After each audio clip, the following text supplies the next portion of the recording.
Israeli আগ্রাসনের মধ্যেই Mossad নিয়ে হুলস্থুল চলছে ইরানে। ইসলামিক প্রজাতন্ত্রের রন্ধ্রে রন্ধ্রে যেভাবে তাদের অনুপ্রবেশ ঘটেছে তাতে গুপ্তচর আতঙ্কের তটস্থ ইরানের সাধারণ মানুষ। মাস্ক, টুপি বা সানগ্লাস পরা কাউকে দেখলেই ধরে নিচ্ছেন ইসরায়েলি গুপ্তচর হিসেবে। ইহুদিবাদী শাসক গোষ্ঠীর সমর্থনে লেখা প্রচারের অভিযোগেও ইরান জুড়ে চলছে ধরপাকড়।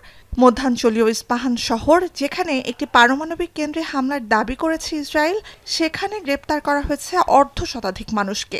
ইসরায়েলি গুপ্তচরদের বিরুদ্ধে কঠোর অভিযান চলছে তেহরানেও। ইসরায়েলের নজিরবিহীন আক্রমণের নেপথ্যে দেশটির গোয়েন্দা সংস্থা মোসাদের ছদ্মবেশী সদস্যদের ইরানে অস্ত্র পাচার এবং এসব অস্ত্র ভেতর থেকেই হামলায় ব্যবহারের খবরে বিচলিত তেহরান। এর মধ্যেই রাজধানীর বুকে শনাক্ত হয়েছে ইরানের আকাশ প্রতিরক্ষা ব্যবস্থাকে ফাঁকি দিতে সক্ষম মোসাদের কাস্টমাইজড স্পাইক মিসাইল।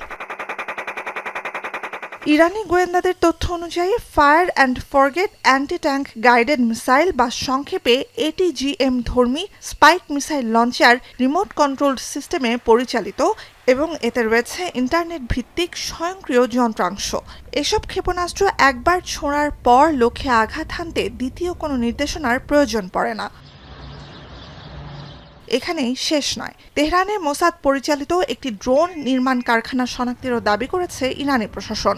তেহরান ও আলবোর্জ প্রদেশে আলাদা অভিযানে মোসাদের হয়ে কাজ করা 2 ব্যক্তিকে গ্রেপ্তার, 200 কেজির বেশি বিস্ফোরক, 23টি আত্মঘাতী ড্রোন, মিসাইল লঞ্চার, যানবাহন ও অন্যান্য কারিগরি যন্ত্রাংশ জব্দ করেছে পুলিশ। গ্রেপ্তারকৃত 2 ব্যক্তি বোমা, বিস্ফোরক, বুবি ট্র্যাপ আর নাশকতামূলক বৈদ্যুতিক যন্ত্রপাতি তৈরি করতেন একটি বাড়িতে।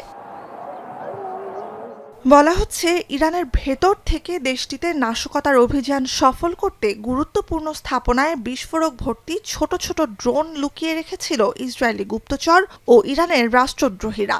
এ তথ্য স্বীকার করেছে ইসরায়েলি কর্মকর্তারাও। জানায়, ইরানের ভেতরে পাচারকৃত অস্ত্র ব্যবহার করে ইরানের সারফেস টু এয়ার মিসাইল সিস্টেমে প্রথমে আঘাত হানে ইসরায়েল। এর মাধ্যমে ইরানের আকাশ প্রতিরক্ষা ব্যবস্থাকে একরকম অচল করে দিয়ে স্থানীয় সময় শুক্রবার মধ্যরাতে 200-র বেশি বোমারু বিমান ব্যবহার করে একযোগে শতাধিক হামলা চালায় ইসরায়েলি বিমান বাহিনী। এমন পরিস্থিতিতে ইসরায়েলি গুপ্তচর ও তাদের সহযোগীদের শনাক্তে জনসাধারণের জন্য নির্দেশনা জারি করেছে ইরানের গোয়েন্দা মন্ত্রণালয়।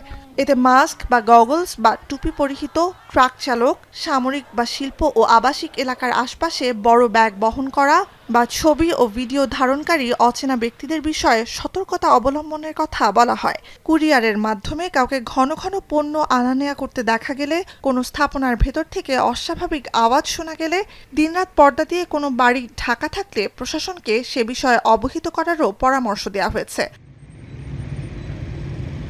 নুজহাত কামাল, এখন বিশ্ব। শিয়া বাটার ও ভিটামিন ই সমৃদ্ধ লিলি হালাল বিউটি সোপ, তারুণ্যময় উজ্জ্বল ত্বকের জন্য।